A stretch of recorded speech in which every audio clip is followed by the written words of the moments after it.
when they split his epidermis, they bore witness to the frozen liquid gold that once flowed freely like the teachings in Timbuktu. They found poems tattooed to his deteriorating bones in lyrics gestating in the pools of his intestines. He had talent. But the only performance he was a part of was an autopsy. No one ever expected him to, so he didn't succeed. He knew the answers. He just never raised his hand. And he did his homework. He just never turned it in. See, he had the ability, but his skin was a little too dark for anyone else to see his inner shine. He had rhymes that'd take you to a whole other dimension. Hit you so hard you'd be collecting poetic pensions, had bars, and hadn't ever even seen a prison. See, buried deep within him were glowing embers. Buried deep within him was a raging flame, but we mistook it as glowing embers, so it took fire to match that fire, and sprawled out in the street was where he lay. But with spoken word, he can be resurrected. See, through this poetry, he has a voice. This isn't just art. It's pain. Our passport to brighter days, raw emotion flowing through our veins. See, this isn't just spit. It's vomit. Visceral sensations bubbling to the surface, exiting in syllables so sinister they'd make Satan quiver. See, this is what you call a beautiful disaster. It's not just potent poetry. See, this is our success story. And for the past 5 years, I've had the privilege of working with education officials to aid inner city youth in creating their success stories. So this all started back in 2009. I sat at a table with a bunch of just some superintendents from Twin Rivers School District and members who were working for the Crest Center in the UC Davis School of Education, who wanted to bring Youth Speaks, which is a national spoken word program, to Sacramento. So what Youth Speaks does traditionally is they give youth this platform to express their voices in an attempt to get them to enact some sort of social change with it all. The reason why the Sacramento chapter is so unique is it's one of 2 in the whole country that are based out of a school of education, which means it operates at a very unique junction between art and education. And so that is kind of where my niche has been. It's been amazing. And one of my favorite parts has been professional development. So teacher trainings, right? We get to them and they're like, I want to engage my students, but how do I do it, right? So we're saying when you're teaching in these inner city schools, right? We say, why don't you bring in something that's culturally relevant? Why don't you bring in hip hop or other elements of urban culture into your curriculum? And teachers say, yeah, that's cool, but I've got all these standards here that I've got to meet. So how's that actually going to happen? So what I love most about being able to do professional development is I get to give teachers something that they can actually take back to their classrooms and use. So we'll sit with a teacher and say, okay, you want to teach your kids figurative language, right? They need to learn what alliteration is, what an extended metaphor is. How about we dissect Tupac's Rose That Grew from Concrete? How about we look at Lupe Fiasco's Hip Hop Chick Saved My Life? How about we look at that and find all of the metaphors? How about we look at that and find the alliteration and see what can happen in your classroom then? So that's kind of what I've done. I've spent some summers working with teachers, helping them create those kinds of lesson plans, as well as hosting open mics for kind of the general Youth Speaks thing. And mainly my role has been in North Sacramento, Del Paso Heights area, but I've also done a bit 21st and Broadway, Microphone Mondays. The Soul Collective does that every week. So it's kind of the meeting point for young poets from all around Sacramento to come use those voices, enact social change in kind of the traditional manner, as well as just kind of general performances, getting other people aware of and invested in the power that spoken word can have in these communities. So I've gone from the former chancellor of UC Davis to the Harvard School of Education to the Crocker Art Museum, kind of touring and just talking about how much of an impact this can have in terms of art as well as in terms of education. So the kind of crown jewel of SAYS, or Sacramento Area Youth Speaks, is the May Summit. At the end of every school year, we challenge all of the principals, all of the teachers, all of the school administrators. We say, give us the kids who you can't reach. Give us the kids who can't sit in your class for 15 minutes. We'll take them from 8 a.m. to 9 p.m., and we promise to keep them engaged in something that's academically meaningful the whole time. And it happens, and it's beautiful, and it's the most vibrant exchange of energies that I've ever participated in. So what happens is they get there, there's music, there's drums, there's inspirational speeches, they move from college workshops to writing workshops. There's a graffiti battle that kind of happens in the middle of the day, which the first slide was a product of the 2011 summit. There's also rap battles at lunchtime. There's dance battles at lunchtime. And everybody kind of gets these creative juices flowing, and then it all culminates in the end of the evening slam. So a slam, a poetry slam, is different from just spoken word, right? It's not just getting up here and sharing you my story. It's not an open mic. A poetry slam is a poetic competition of sorts. You want to have a title at the end of that, right? So Sacramento has been having youth poetry slams since 2009. The very first one was at UC Davis. There were about 300 youth. The next one was also at UC Davis, Mondavi Center. We had about 800 youth that year.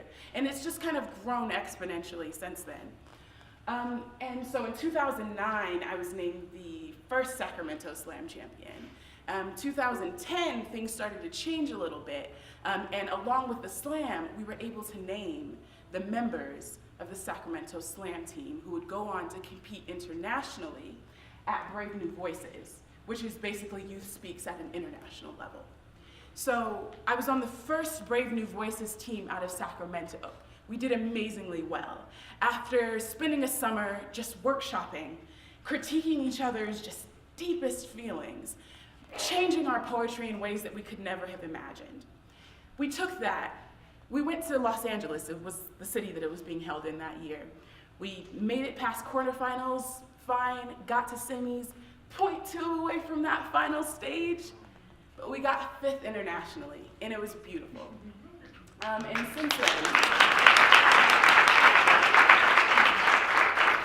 since then, I've come back to coach subsequent teams, as well as host some of the writing workshops that are featured at the SAYS Summit that I was a participant of in 2009 and 2010 when I was still in high school. So I grew up, right? I left Sacramento. I had to go to the University of Southern California. I was in Los Angeles. I'm like, oh no! Where are all these amazing Sacramentans? Where's the poetry? So I sat around freshman year and kind of twiddled my thumbs angrily, but by the beginning of my sophomore year, I had created a spoken word collective at USC because there was a need for it. There was such a need for it. In a neighborhood such as South Los Angeles that is so deprived and so in need of something like this. Situated in that neighborhood was USC, this oasis of knowledge. And my mission with Loaded Language was to simply bridge two communities and to have some kind of exchange between our interpretations of reality. And what better way to do that than artistically, which was really the only way I knew how to do that. So we had monthly open mics, which were the Nook. We had high school students come out, we had USC students come out, we had singers, we had poets, we had musicians, we had dancers. We had people just get up and talk, and it was amazing. So that was great. We did community writing workshops at a place called the Co-op. Sometimes we would sit around a fire and just kind of write. Sometimes we would sit on the porch. Sometimes people would write things there or bring things that they just wanted feedback on. But it was a great chance to just bring people together. And so kind of moving into the next year, we'd like to put on an actual showcase at USC to show them just how much of an impact these kinds of programs should have. So at present, I'm working on another meeting point between education and spoken word and art. Which is using spoken word to actually document the success story of the 2011 California Teacher of the Year, Kadir Rajagopal, at Grant Union High School, which is the school that I graduated from. He implemented this, he created the CREATE instructional model. created an academy at Grant Union High School based off of that instructional model, which among other things features culturally relevant teaching, as well as teacher accountability strategies that just aren't really present in our current high school system. And so what he's done, amazingly, is effectively closed the income and racial achievement gap with his students. And so we're creating a documentary to be able to document that, as well as provide a resource for other teachers in terms of how can we make this happen? How can we actively implement this instructional model without money, without a policy change, without anything else, with what we have right here, which are amazing teachers. In closing, research shows that music and art not only improve cognitive processes, but also promote social development and self-esteem, especially valuable for underserved youth. So when we think about the pivotal role that art plays in our lives, right? When we think about the way that it can transport us to other places, make us think about issues in a different way. When we think about the value that that has for an individual who believes, who deeply believes that interlocking systems of oppression are acting upon him to make failure seem inevitable and success seem like something that comes to everyone else, we think about the power of creativity, the power that art has for us to reimagine ourselves in a different place. And it's invaluable. It is absolutely invaluable. When we think about it in that moment is when we can truly see how powerful, how pivotal, and how loaded language truly is. Thank you.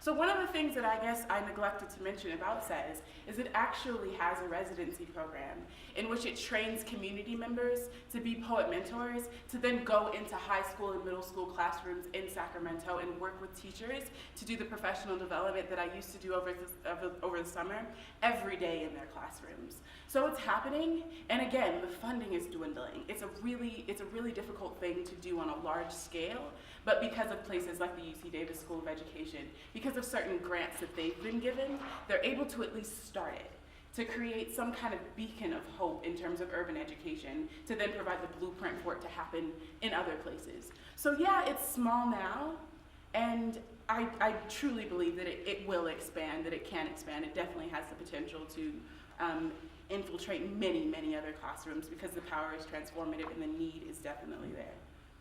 So, in terms of cultural barriers between teachers who may have come from a completely different background than the students that they're interacting with. So the thing about the SES professional development workshops is it doesn't ever encourage teachers to be anything other than who they already are, but it encourages them to interact with the students as they are as well. So if you're a teacher who comes from a completely different background, what we encourage is really for you to get to know your students better. For you to say, okay, what do you listen to?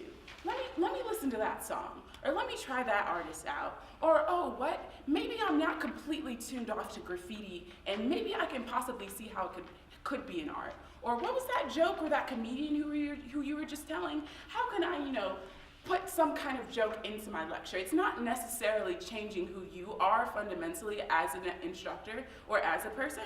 It's merely encouraging you to actually have something that's culturally relevant to the individuals that you're teaching, because it's an exchange, right? And it's just kind of encouraging that type of exchange. So to a teacher who's not necessarily in the same shoes as the students that they're teaching, I would merely say just get to know the students that you're interacting with.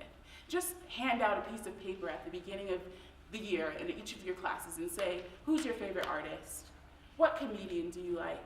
And maybe take a little bit of time to indulge in that, to figure out what it is that they do like.